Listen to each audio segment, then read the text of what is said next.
Pemirsa, pasar sentral di Kabupaten Luwu, Sulawesi Selatan pagi tadi terbakar. Diduga sumber api berasal dari sampah yang dibakar.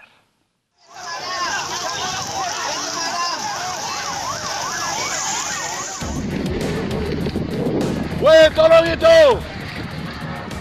Usai pelaksanaan sholat Idul Adha pagi tadi, pasar sentral di Kecamatan Lamasi, Kabupaten Luwu, Sulawesi Selatan terbakar. Selamatkan! Woi, tolong di mana ada pemadam ini ke sini? Warga yang melihat kejadian tersebut langsung membubarkan diri dan berusaha memadamkan api dengan peralatan seadanya.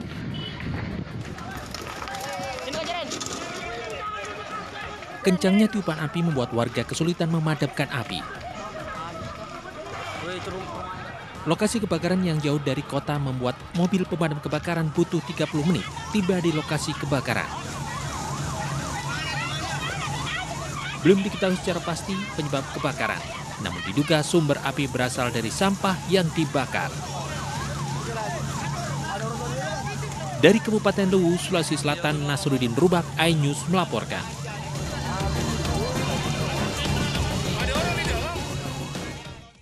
Setelah buron selama 11 tahun, Joko Chandra akhirnya ditangkap di Malaysia. Kini Joko Chandra ditahan di Bareskrim Polri untuk jalani pemeriksaan terkait sejumlah pihak yang tersandung ulahnya masuk ke Indonesia beberapa waktu yang lalu.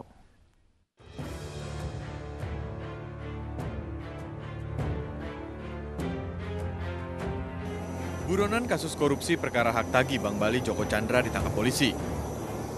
Penangkapan dipimpin langsung Kabareskrim Polri Komjen Pol Listio Sigit Prabowo yang bekerja sama dengan kepolisian di Raja Malaysia. Joko Chandra ditangkap di Kuala Lumpur, Malaysia setelah 11 tahun buron. Joko Chandra tiba di Bandara Halim Perdana Kusuma Kamis malam sekitar pukul 22.45 waktu Indonesia Barat dan langsung dibawa ke Mabes Polri untuk pemeriksaan lanjutan.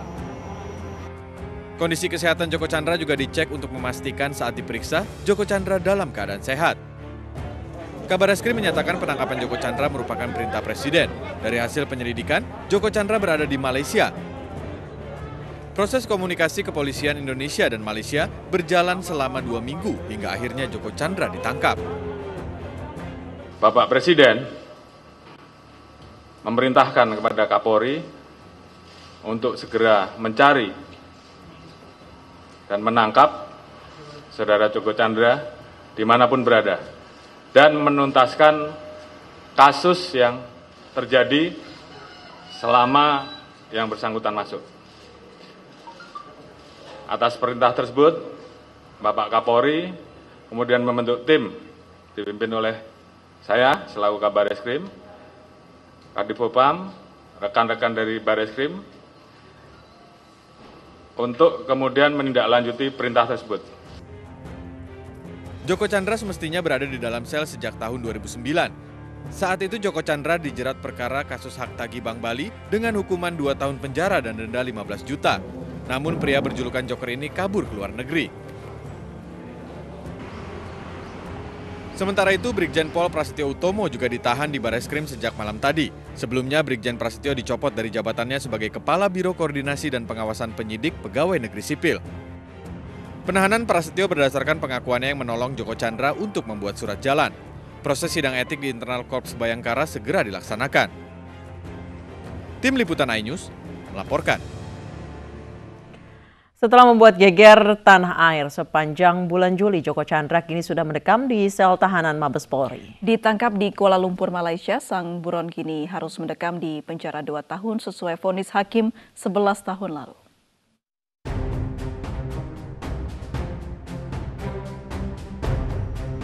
Penghujung bulan Juli, akhir pelarian Joko Chandra. Sang buron 11 tahun ditangkap di Kuala Lumpur, Malaysia. Kabareskrim Polri memimpin langsung penangkapan sang buron kasus Bank Bali ini.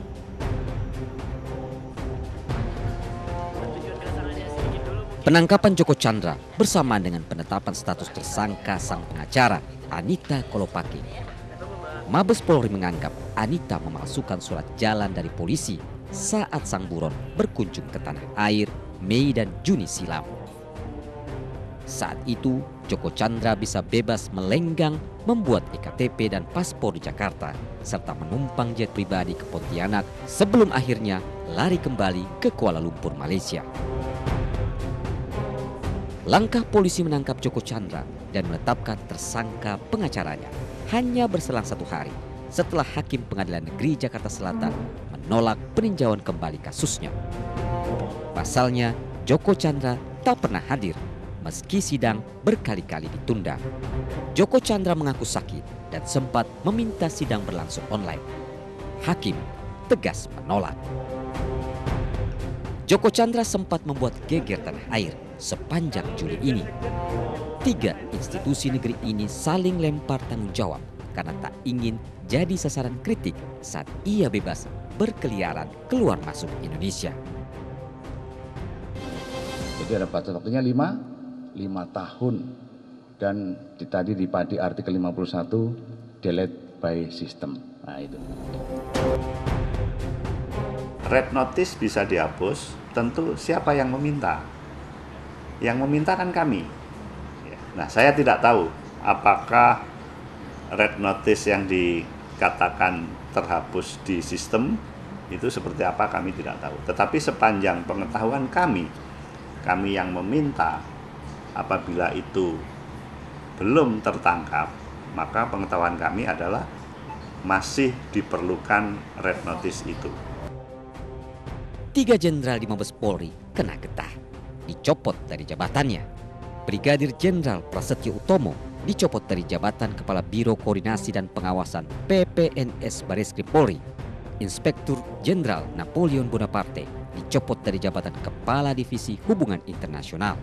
Lalu Brigjen Nugroho Slamet Wibowo dicopot dari jabatan Sekretaris NCB Interpol Indonesia. Khusus Brigjen Prasetyo, Mabes Polri juga menjeratnya dengan kasus pidana dan telah ditetapkan tersangka karena diduga menerbitkan surat jalan palsu demi memuluskan langkah Joko Chandra bepergian selama di Indonesia. Badai tak hanya di Mabes Polri, Kejaksaan Agung juga harus mencopot seorang jaksa karena diduga sempat bertemu Joko Chandra di Malaysia. Inisialnya PS, Kepala Subbagian Pemantauan dan Evaluasi 2 di Biro Perencanaan Jaksa Agung Muda Bidang Pembinaan. Ia dinilai melakukan pelanggaran disiplin dengan bepergian ke luar negeri sebanyak 9 kali.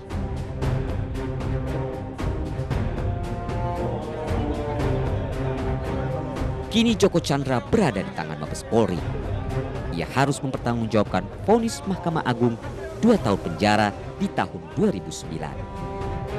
Vonis yang tak pernah ia jalani karena sudah kabur ke luar negeri 1 hari sebelum Hakim ketuk palu 11 tahun lalu.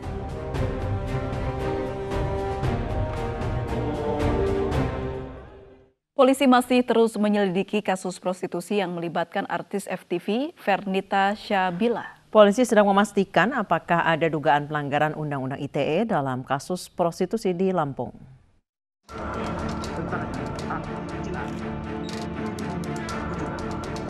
Tim penyidik Unit Perlindungan Perempuan dan Anak Satreskrim Polresta Bandar Lampung mempertimbangkan untuk menerapkan pasal tambahan dalam kasus prostitusi online yang melibatkan artis FTV Fernita Syabila. Dari pengembangan kasus serta pemeriksaan saksi, ada dugaan pelanggaran Undang-Undang ITE. Dugaan ada, karena kita lihat di dalam handphonenya dari mucikari sama si artis tersebut, ada chat-chat dan WA yang mengarah kepada prostitusi. Tapi itu perlu kita dalami lebih lanjut. Tawar-menawar, nada kalimat. Betul, menawarkan diri. Tapi itu kita perlu pastikan. Mbak Munci. Mbak, kelama ya Mbak ya. Jual orang Mbak ya. Sementara itu polisi menetapkan status tersangka kepada MK dan MN, 2 orang yang diduga sebagai mucikari dalam kasus prostitusi artis. Dalam kasus ini, polisi masih menerapkan Undang-Undang Perdagangan Manusia dengan ancaman pidana paling singkat 3 tahun dan paling lama 15 tahun penjara. Artis Fernita Syabila masih berstatus saksi dan menyesali perbuatannya. Di sini saya menyesal dan saat kejadian pun saya tidak melakukan apa-apa. Saya masih utuh berpakaian gitu. Cuman salahnya mungkin di berduaan di kamar begitu, tapi posisinya pun berjauhan. Polisi menggerebek Fernita di sebuah kamar hotel di kota Bandar Lampung bersama 2 orang yang diduga mucikari dan juga seorang pengusaha yang diduga teman kencan. Dari kamar hotel, polisi menemukan barang bukti berupa uang sebesar 30 juta rupiah dan 1 kotak alat kontrasepsi. Dari Bandar Lampung, Andra Safandi, iNews melaporkan. Pemirsa, kasus penyimpangan perilaku seksual yang dilakukan mahasiswa di Surabaya menjadi sorotan. Pria berinisial G tersebut meminta dokumentasi korbannya yang dibungkus dengan kain jarik atau lakban.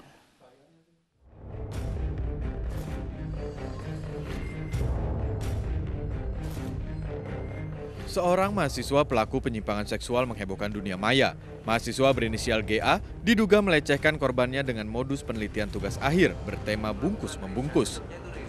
Dalam aksinya, pelaku meminta foto atau video korban yang sedang terbungkus kain jarik atau dalam posisi tubuh terikat lakban. Meski belum ada laporan, di Reskrimsus Polda Jawa Timur menyelidiki kasus ini. Penyelidikan difokuskan kepada akun media sosial yang terkait dengan pelaku. Menyampaikan untuk membentuk suatu tim. Tim ini tentu tindak langkah yang akan dilakukan awalnya adalah melakukan proses penelusuran melalui akun yang ada dan kemudian juga secara fisik untuk membentuk tim ini sehingga bisa mengungkap secara fisik.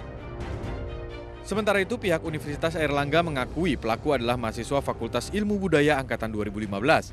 Namun pihak universitas belum berhasil menghubungi pelaku atau pihak keluarga. Yang bersangkutan itu ada catatan nama itu. Nah, sekarang dalam pelacakan karena itu dilakukan pemanggilan, tetapi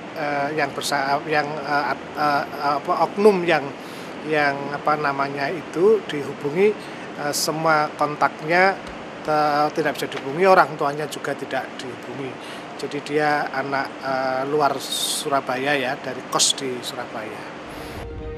Bila terbukti bersalah, pihak universitas akan menindak tegas dan tidak akan melindungi pelaku.